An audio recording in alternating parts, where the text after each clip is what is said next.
The fentanyl crisis is devastating families, especially warning Mexican drug cartels are not slowing down production. Fentanyl, it's the killer drug poisoning community. A deadly epidemic. Is she reading?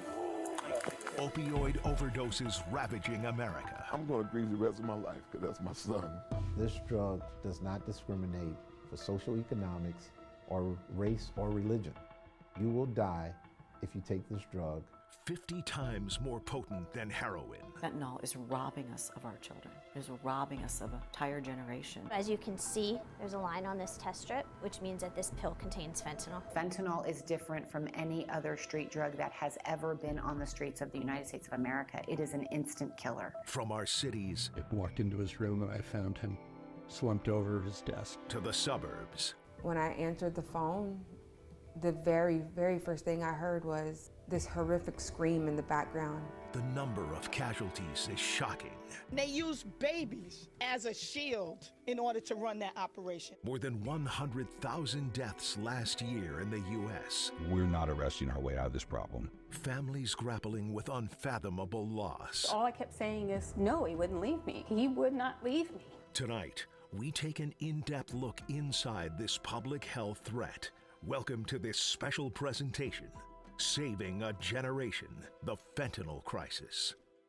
Tonight we're putting faces on a national crisis that is hitting home across generations. Good evening, I'm Brian Dorman.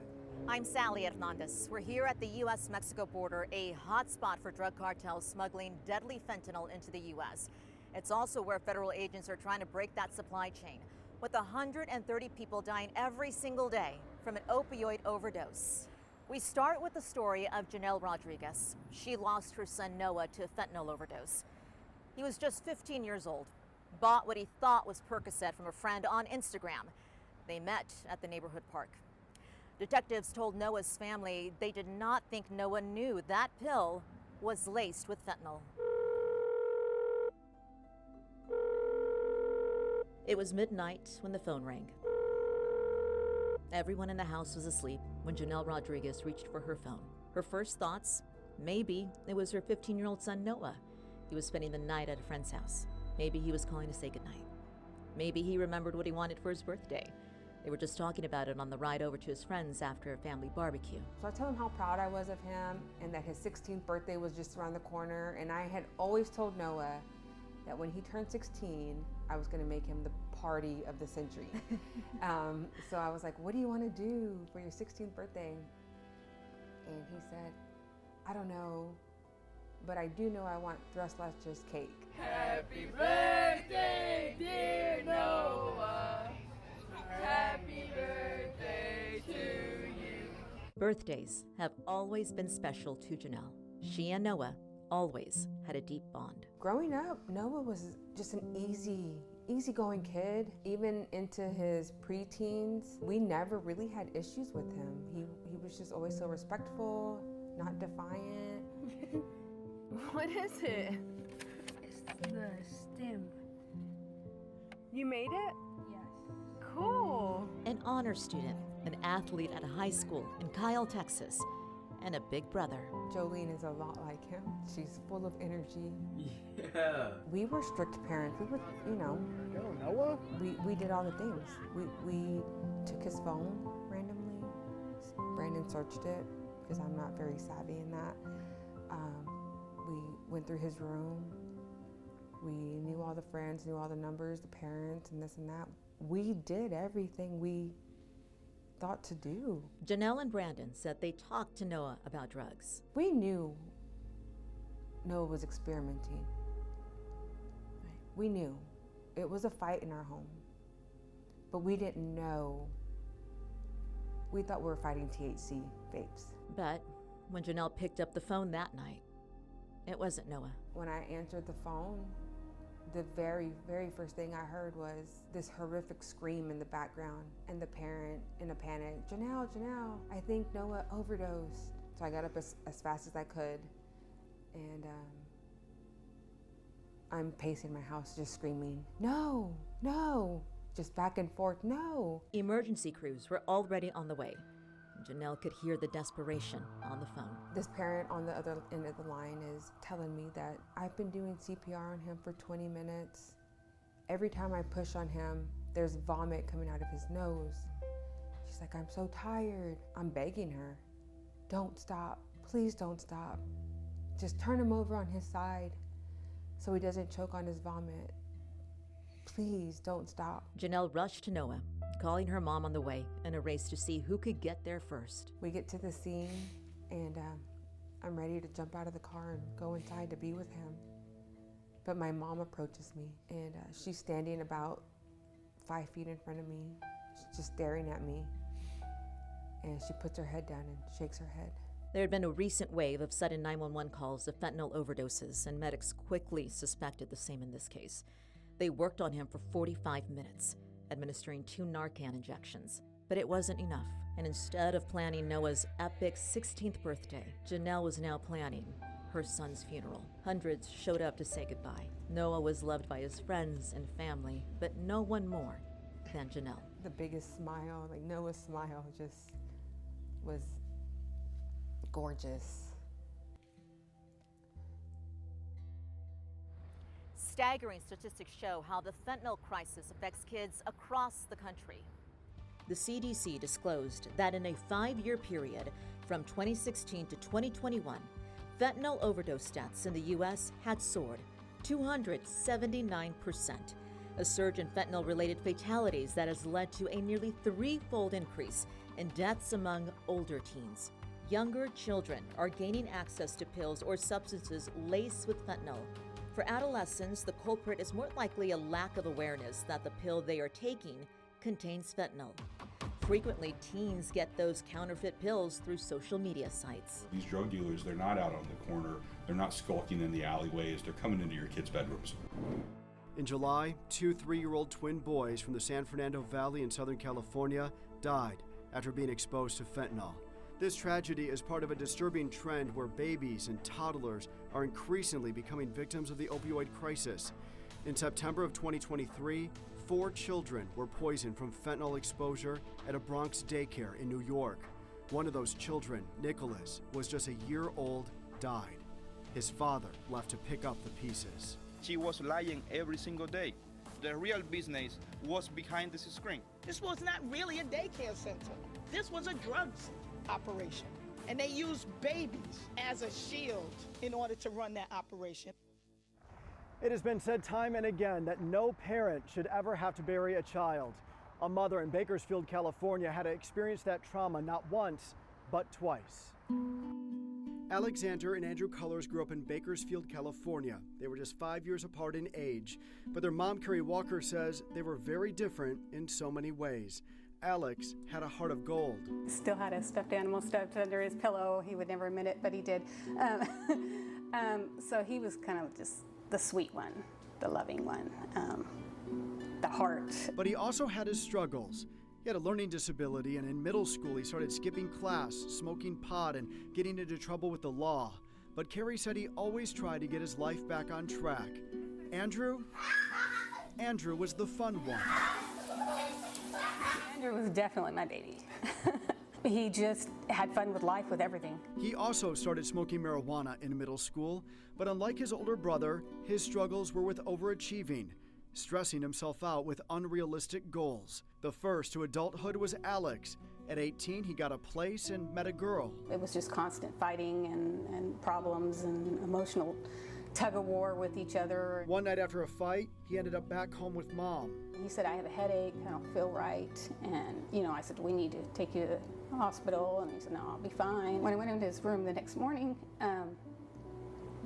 he was already cold. So I called 911, and they told me to try CPR.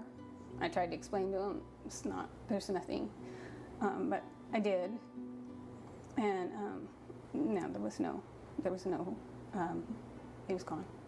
How often do you think about that day? Every single day. Today, Alex lives on through his daughter. We named her Alexandra Lee Cullors, and his was Alexander Lee Cullors. Hey, what are you doing? No. A baby girl that her dad never got the chance to meet. Today, she is 9 years old. Yeah! It's amazing that she never met him, but she's so much like him. such a beautiful heart. Each year that passed became a little more normal for Carrie. Andrew, of course, had a difficult time moving on without his older brother. He made a promise in his grief to never use drugs. I would never use that stuff. No. You know, I would never do what my brother did. You know, I'm not him. I'd never do it. And he did. He did. Yeah. It's you know, you think it can't happen twice. There's just no way. Andrew's body was found inside a car, parked at a gas station for 2 days. The coroner determined that he died from smoking Xanax that was laced with fentanyl. All I kept saying is, no, he wouldn't leave me. You know, he would not leave me. There's no way he'd do this to me again.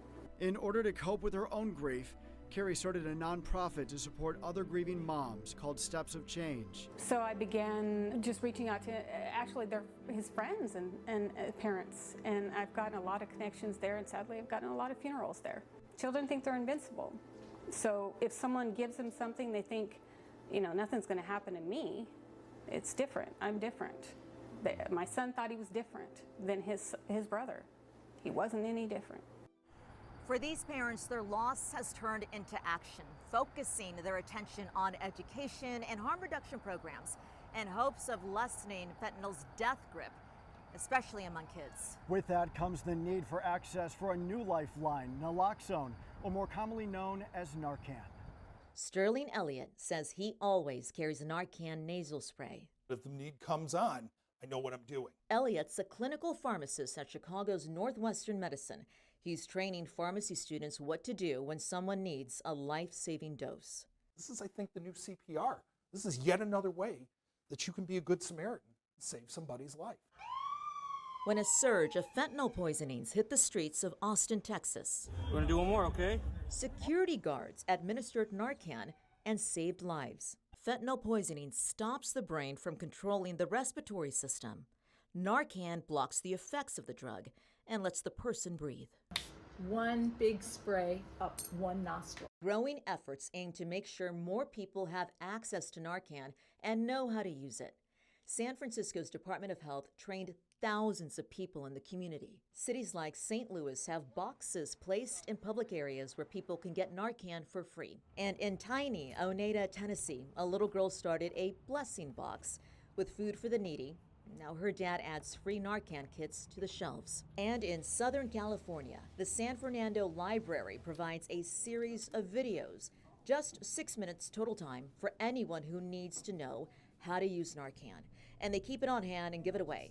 No questions asked. We do try to assist everyone who comes in through these doors. That's a big deal, because while it's available over the counter, it is not cheap.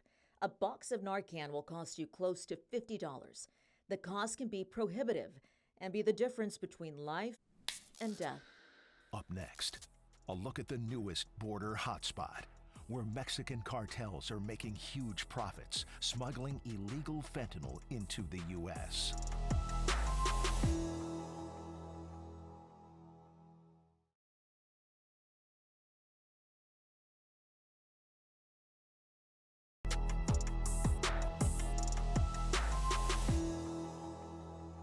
Here in San Ysidro, it is still the #1 place for fentanyl being trafficked into the state of California. But we got an inside look recently at the newest hotspot. Nogales is just 1 hour south of Tucson down Interstate 19, a border town that some 20,000 people call home. The road leads you to this port of entry. This would be the Mariposa truck crossing. Led by U.S. Customs and Border Protection's Port Director, Michael Humphreys. Humphreys, along with his team of nearly 500 U.S. Customs and Border Protection officers, are responsible for what moves in and moves out of here. We're bringing in millions upon millions of pounds of food a day, produce, frozen shrimp, fish, that again, 20,000 people aren't going to eat here.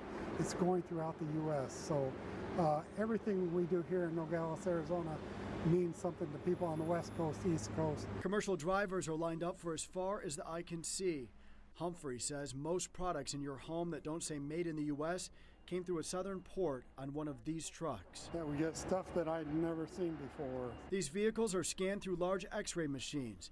The screening process is similar to the TSA screening process you experience at the airport. Using the latest technology, Border Protection is looking for anything that doesn't look right. From October 2023 to May of this year, nearly 300,000 commercial vehicles were inspected at this port alone. A similar process plays out on the other side, where cars are crossing the border. Contact is made with the drivers, some vehicles are scanned, and canine officers are put to work to sniff out illegal drugs. Most folks coming through are coming through for legitimate reasons.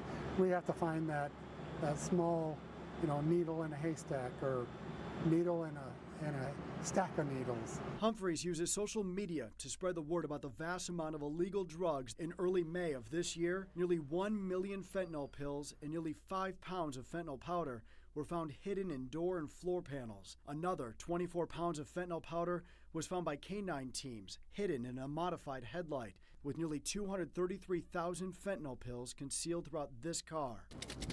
700,000 fentanyl pills found in these food cans and cartons. The smugglers getting more creative in their effort to get fentanyl across the border. It's a lucrative business, and for them, it is worth the risk. Go home and pray the rosary. No, you're not. At the border, we don't open the trunk and say, wow, there's a bag of fentanyl. It's deeply concealed. And the largest recent catch was made on May 31st. More than 3 million fentanyl pills were found by officers in these steel beams that made up the floor of a trailer. And it's not just fentanyl making its way north. Meth, cocaine, heroin, guns, and ammunition have all been seized at the southern border. Pete Flores, Acting Deputy Commissioner of Customs and Border Protection, flew in from Washington, D.C. to talk to us about the ongoing battle. He took us inside a highly secure area where drugs and weapons are stored. What does it mean to get this much fentanyl off the streets? So it means a number of lives we've saved. At least 70% of counterfeit street drugs across the United States are laced with fentanyl. Most of it crosses the border through ports in Arizona and California. Mexican cartels control the drug pipeline, and they still heavily rely on China and India for their raw supply. But they're growing more sophisticated, enough to press their own fentanyl pills. All counterfeit, right? To counterfeit to resemble Oxycontin pills, the M30s. That's kind of what that manufacturing looks like from a counterfeit perspective. So every one of these pills could potentially be a death on the street by themselves. But Flores says no matter what is being taken off the streets, when it comes to our children, education is key. The border is not the only place where fentanyl is being smuggled into the United States. Traffickers have used the mail to get drugs from China and India into the country. They also ship machines used to press pills for dealers to sell. We can build a, $20 billion wall, but if we don't solve this problem, we will not have solved the problem of interdicting drugs. In 2018, Congress passed the STOP Act to require the post office to provide data on international packages like who's sending it and what's inside. At the International Mail Facility inside New York's JFK Airport, postal inspectors work alongside Customs and Border Protection to detect drugs as well as the chemicals to make them. And they have new tools. This has been uploaded or basically programmed with AI enhancements and algorithms to detect narcotics. High-tech analyzers, both large and small, help scan for illegal drugs. Now inspectors can detect fentanyl without needing to open containers or plastic bags, helping the fight on the front lines and the war against this deadly drug. Just ahead, how a basketball coach enlisted his team to take action after his son died from an accidental overdose. Plus, how the DEA is changing its strategy when it comes to cracking down on fentanyl.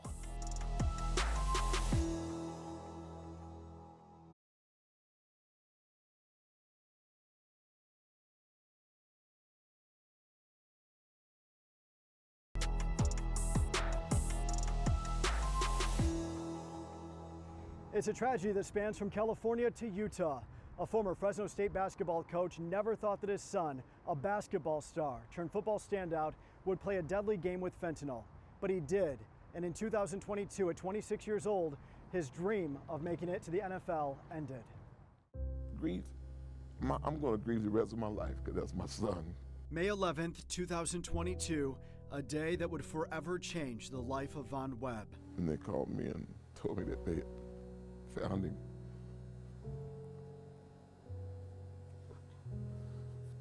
I was so shocked, man. I had no idea. not a clue that I didn't know. I am like, what? What are you talking about? Man, what are you? And then so we waited and waited, went through all the tests, and they said it was accidental fentanyl. The former Fresno State assistant basketball coach will likely never know why his youngest son, Talon, died from a fentanyl overdose. The football star at Southern Utah University was disciplined, passionate, and in tip-top shape. He posted this workout video just before he died. His dad says he was determined to reach for the next big thing. Coach Webb believes that his son was pushing himself through years of injuries and pain by self-medicating. What went wrong? My personal opinion about it, I think that he got a hold of something that wasn't real. You know, these athletes, you know, sometimes they don't know they don't know. Now, Coach is using his public platform to sound the alarm of the dangers of fentanyl. In a flash, it's over. By his side, That can help your teammate. his players, your friend, your son. like Leo Colomario, a forward on the men's basketball team. It was unfortunate. Everybody was really like hurt for him. Especially because I barely didn't know his son personally, but he's just tough to see a person that's seen every day and somebody that's so close to him for his loss. So what was really like strong for me seeing how he react afterwards and stuff, how he always holds himself up strong. Leo admits before Talon died, he didn't know much about the dangers of fentanyl and is thankful to be able to spread a message of awareness with his teammates. It felt really good knowing the impact that we can have it. Be a good teammate and let's save lives. Coach Webb is now focused full-time on a nonprofit he started in Talon's memory. It's called Stay Shaded. He hopes that through his loss, another life will be saved. He's the kind of person that always wanted to help the next person. So I look at it as an opportunity so that I can do that in his honor, you know, and hopefully there are people who will be able to say, hey, thank you, Coach, because on the heels of me losing my son, I don't want anybody else to lose theirs. And it's happening every day. The Drug Enforcement Agency, or the DEA, has always been focused on drug seizures and arrests. But the agency widened its purview to include education and harm reduction in an effort to stop the deadly consequences of the fentanyl crisis. We are in our main drug vault that houses a little over 50,000 pieces of evidence. A rare look inside the DEA's drug vault in Dallas. The lab's assistant director, Jamie Vasquez, walks us through the evidence. All drugs seized by federal agencies from 5 states and sent here to be tested. Our vault processes it and stores it until it's time for our forensic chemists to analyze it. And our forensic chemists determine the content of the evidence as well as sometimes the purity of it. What kind of drugs do you get that move through this lab? The number one drug that we see is methamphetamine, followed by cocaine, fentanyl, and then heroin. Has fentanyl always been in the top 3? It has changed drastically over the last 5 years. We've gone from submissions of 3% fentanyl to now close to 20% of what we see contains some sort of fentanyl. In this case, it's powder fentanyl. This kilogram can be divided up and made into pills. If you're thinking anywhere, if you're talking 2 milligrams per pill, we're talking about upwards of 500,000 pills. But 80% of the time, the lab sees fentanyl pressed into pills. This is about a little over 12,000 pills. In a minute, you'll see how quickly analysts can test for fentanyl. But before the drugs end up here, the key number is 70%. You have to know that 70% of these pills right now could kill. It could be an overdose. It starts here, at the border. The DEA is the first line of defense. It's all about money. It's about the dollar bill. It's about greed. And that's who we're going after. Special Agent Daniel Como from the Houston Division tells us drug cartels are mass producing synthetic fentanyl with deadly precision. Let's look at this. So here's 2 pills. One would think that this is the fake counterfeit pill. But the reality of it is, this is the one made by a drug cartel. So you might have even someone as young as a middle schooler saying, well, I heard about the Xanax. So let me take the Xanax one time just to get a high effect. And they take one of these fake pills and they end up dead. 70% of these pills contain a lethal dose. You would think that it's not a good business model for these drug cartels to be killing off their clients. You know, that's the biggest question asked. And the only answer that I can come with, every time someone dies, there's someone else willing to experiment again. And unfortunately, as long as that continues to be the trend, the drug cartels will stay in business. Last year's lab results show the DEA seized 521,000 fentanyl tablets. Look, we're aggressively targeting them, and we're doing it in so many different ways now. We're going on websites, we're going on social media, we're going on all of these apps. Wherever they are, we are too now. Special Agent Como says parents need to do the same. Every single parent should talk to their kids about this right now, because it's not necessarily, say, a drug dealer that will push this pill on it. It could be their best friend. It could be their peer.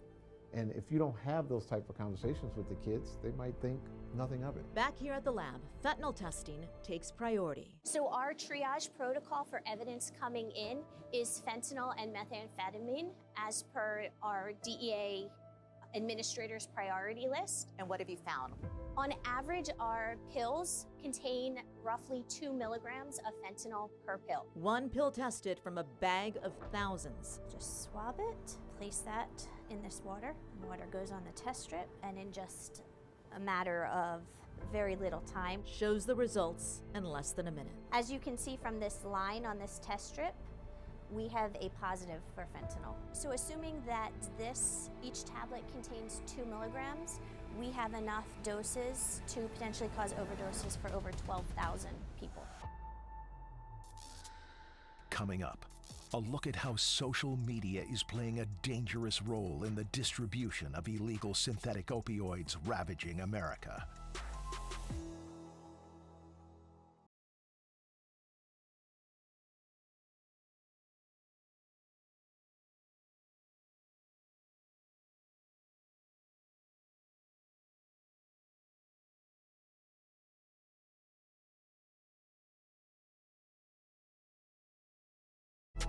You're watching Saving a Generation, the Fentanyl Crisis. Social media has completely changed the way drug dealers do business. The DEA says it is a huge problem that just compounds the opioid epidemic. I want him to be remembered for his smile. He had an electrifying smile. It's unfathomable to us that he's even gone. We talk about him so much that it almost seems like he's here until the reality hits that he isn't. Henry Zerko loved life and his family and friends. He excelled in sports like hockey, football, and he was an adventurous hiker. His parents, Erica and Peter, say he may have been the youngest of their 3 sons, but he was also the biggest. Henry had a hip injury, and he was rehabbing from the hip injury. Treatment for sports-related injuries led to Henry being prescribed painkillers. In college, he struggled with addiction to Xanax. His parents sent him to a treatment center, and he got clean. They got their Henry back, full of life and love. The 23-year-old returned to his studies. In July of 2022, he was visiting his hometown of Scarsdale, New York. It was a week of family dinners, and he made plans to golf with his dad the next day. I kissed him goodnight. He went upstairs to go to sleep. But Henry never woke up. Instead, the next morning, Peter found his son draped over his desk, his head resting near the keyboard of his computer. The toxicology report called it fentanyl intoxication. We call it fentanyl murder. To us, it was murder. Peter and Erica tell us on his last night alive, Henry was in pain from an old injury and had trouble sleeping. After his death, text messages on his phone revealed he was in communication with the dealer online. We could read his texts, and he said, quote, "Is this legitimate?" unquote. To which the guy said, "Yes, how much do you want?" Henry said, "I want 1. The guy said, "I have 100. Henry said, "I need to make sure it's safe." The Zerkos say technology has moved the sale of illicit drugs off of street corners and onto social media. They feel social media platforms need to do more to monitor dealers using their sites to make sales. Social media has made the availability of contacts between a potential user or buyer and a dealer as easy as clicking.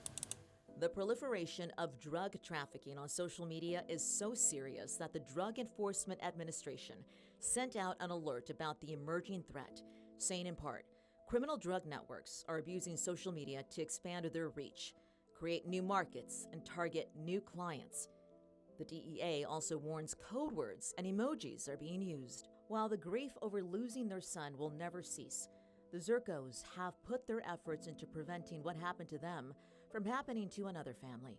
What initially started as a Facebook post to relatives and friends turned into an article for the Boston Globe. It was clear that Henry thought he was buying another drug, not something containing a lethal dose of the most powerful non-natural opioid ever synthesized. It's been over 2 years since Henry's death. Peter and Erica speak out on harm reduction as well as advocate for the opening of safe injection sites and making test strips and the overdose reversing drug Narcan more readily available. From the guitar pick he left on the windowsill to pictures in every room, Henry's presence can be felt all over the home. And now 2 parents have turned pain into purpose. If we can save or help other families not go through what we've gone through, that's our motivation. We keep doing it in part because we tried to find a way to talk about Henry every day. Keeps him alive for us. Nowadays, a high school kid can get on a social media platform and they have their own language, right? The emojis, you just scroll through, find the emoji you're looking for. Matthew Allen heads up the DEA in Los Angeles. Monitoring social media sites plays a huge role in targeting drug dealers. We have agents that buy stuff undercover. We have investigations into things that I can't really discuss. The access makes it easier for an addict who has nothing to lose. I fully knew the consequences and I accepted them. If I didn't die, that was okay. I was just going to wake up and do it again. But if I died, that was just part of the game. The most devastating into something like that are the stories that we hear over and over and over about the parents who go to wake their kid up for school the next morning and they find them dead in their bedroom. And that's just absolutely heartbreaking. Danny Latterman of Ramsey, New Jersey, was one of the earliest fentanyl victims. And I said, why? Why? I can't understand. The accused drug dealer was the father of Danny's football teammate. His son was the captain of the football team. In 2014, overdose deaths were at around 47,000. In 2024, that number has increased by 127% to over 107,000. We're not arresting our way out of this problem. In fact, the agency is now concentrating on education and harm reduction. As someone who's been here for over 20 years, I can tell you I've seen the evolution myself. We have like our opioid rapid response team. We've implemented some processes where we can step in and try to continue their care. People that are on medication for opioid disorder. They also hold summits for families who have lost loved ones to this epidemic. This special agent in charge also always carries Narcan. We have it in all of our family vehicles. The stigma of drug addiction, we got to get rid of that. I mean, just ask anyone who's tried to kick smoking cigarettes. I mean, how hard that is. Imagine trying to kick something like, an opioid addiction. It just kept me trapped for so long, that thinking that I was going to die addicted to this. Chicago is using a proactive approach when it comes to harm reduction from fentanyl use. The Chicago Recovery Alliance has taken the fight to the streets with a drug detection device that is saving lives. We're doing drug checking back here if you have anything you want to scan. Inside this mobile unit, parked on a Chicago street corner, harm reduction technician David Paris preps a bag of unknown powder for screening. He's using what's called a Fourier Transform Infrared Spectrometer, or FTIR. With FTIR, you could scan something right away and we can give you a pretty comprehensive analysis of what you're using. Paris quickly studies the peaks and patterns produced by the sample, then compares them to an analytical reference. He also runs a secondary check using amino test strips. This sample tests positive for fentanyl and nitazene, another powerful synthetic opioid. We would advise them to please be careful, don't use alone. They don't stop people from taking drugs, but knowing what's in them is a safety net for substance users. We're not cops, we're not trying to incriminate people. The goal here is to save lives. Next, turning loss into action. How one mother is using her platform to create change, and what state lawmakers are doing to turn the tide in the fight against the fentanyl epidemic.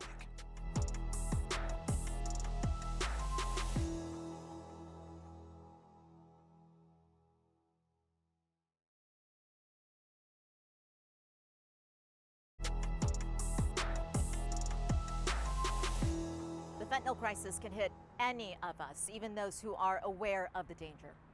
Angela Kanicki was an investigative reporter in Sioux Falls, South Dakota, when she got the news that her very own daughter died from a fentanyl poisoning. Now she's making it her mission to find solutions and doing it in the name of her daughter. In Sioux Falls, South Dakota, Angela Kanicki was a familiar face in everyone's home for more than 30 years. She anchored the evening news and was known for investigative reports. In a tragic and devastating way. But to Emily and I were close. She was also a mom. We used to hike together and be outside, do yoga and things like that. And like millions of teens, her daughter Emily struggled with substance abuse. I knew I had a kid with a problem, and I thought she was using marijuana and Xanax. She wasn't upfront with me about the extent of her substance use disorder and what substances she was using. An intervention was planned. The whole family was involved. Her siblings, her stepdad, her dad, everybody. You know, I was just writing about how much she meant to me and how incredibly talented she was. Emily was a talented artist. I'm Emily Groth, and I'm a senior at O'Gorman High School. If she was doing this kind of stuff at 17 or 18 years old, what could she have done at 30 if her talent would have been allowed to develop? A few days before the intervention and just before Mother's Day. Yeah, 3 days before Mother's Day. May is a really hard month for me. Angela got a call from Emily's dad. He said, in the strangest voice I've ever heard, Emily's OD'd, I think she's dead. And I was like, what? I couldn't register those words. The scene at Emily's apartment, like so many Angela experienced as a journalist. Police lights, paramedics, an officer blocking the door. Angela pushed her way in.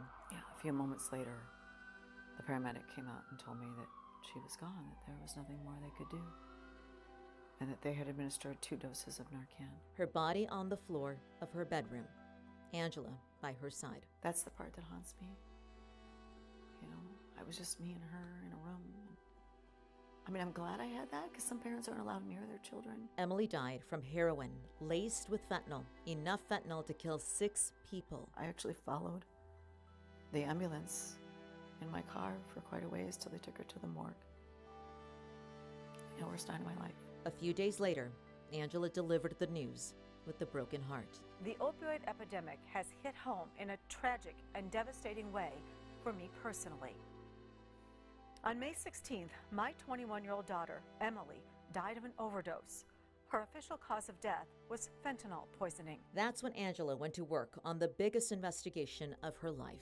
We began with the inspiration for this KELOLAND News special report, my own daughter, Emily. The more she researched, the more she found the growing number of lives lost from drugs laced with deadly fentanyl. She thought she was getting heroin. She was suffering from substance use disorder.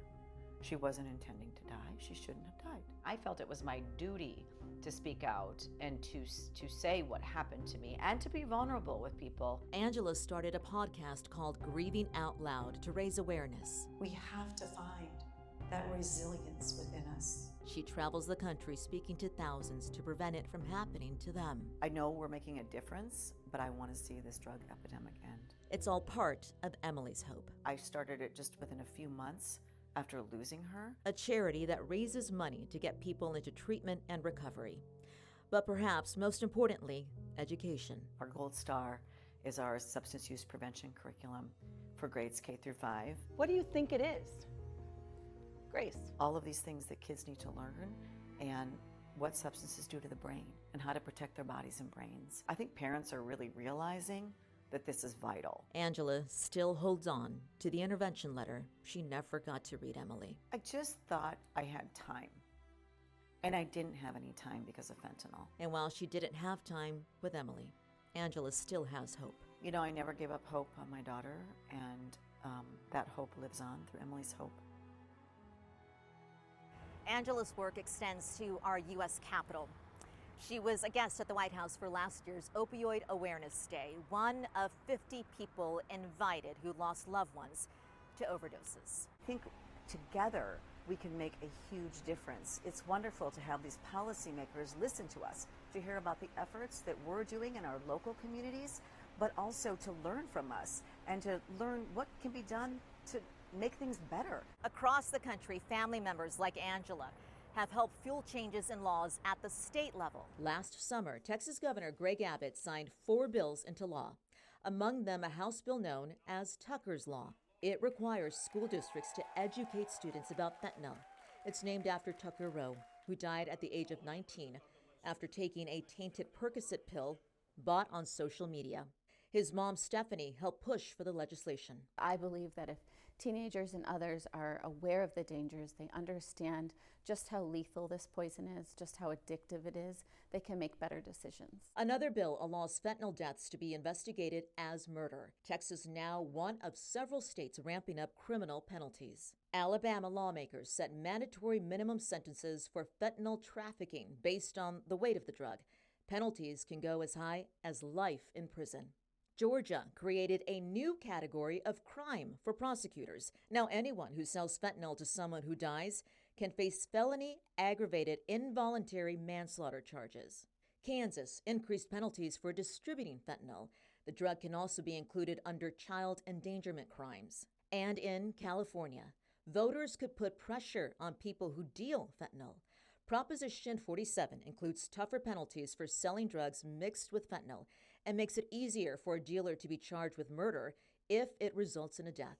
On the federal level, Congress passed the bipartisan Fend Off Fentanyl Act earlier this year. The new law will crack down on criminal organizations from chemical suppliers in China to the Mexican cartels. We attack where this stuff's being made by going after their profits. President Biden signed the bill into law as part of a national security package, but other legislation aimed at curbing the flow of fentanyl remains stalled on Capitol Hill.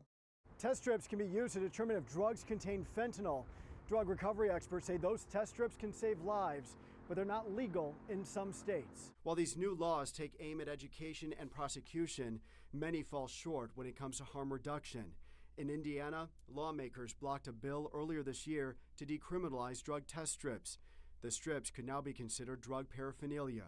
Opponents of decriminalization worry they could encourage people to use illicit drugs. The parents we spoke with in the Los Angeles DEA believes this is short-sighted and that test strips can prevent drug deaths. It gives that moment of pause. It tells you that, fentanyl is present in the substance you're about to use, and it allows you to make a different decision. Harm reduction experts do emphasize that drug testing strips are not 100% accurate. While testing drugs can reduce risk, it's important for users to have naloxone on hand. Coming up, taking the battle in the fentanyl crisis to the streets. Plus, some final thoughts from parents on their loss and next steps. We'll be right back.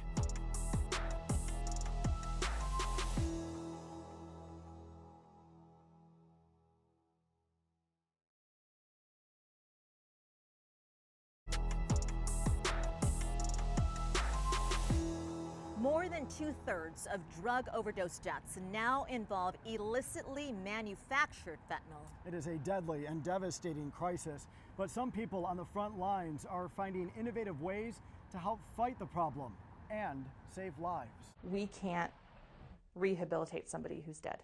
A Dallas area program is pairing first responders with drug recovery experts. Here's how it works. The overdose response team pulls data from every overdose call. The goal?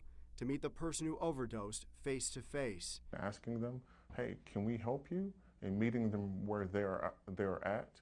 The team says it's making a difference. They provide free boxes of Narcan, but they also offer connections to recovery programs. At the end of the day, every single person that we connect with is somebody's loved one.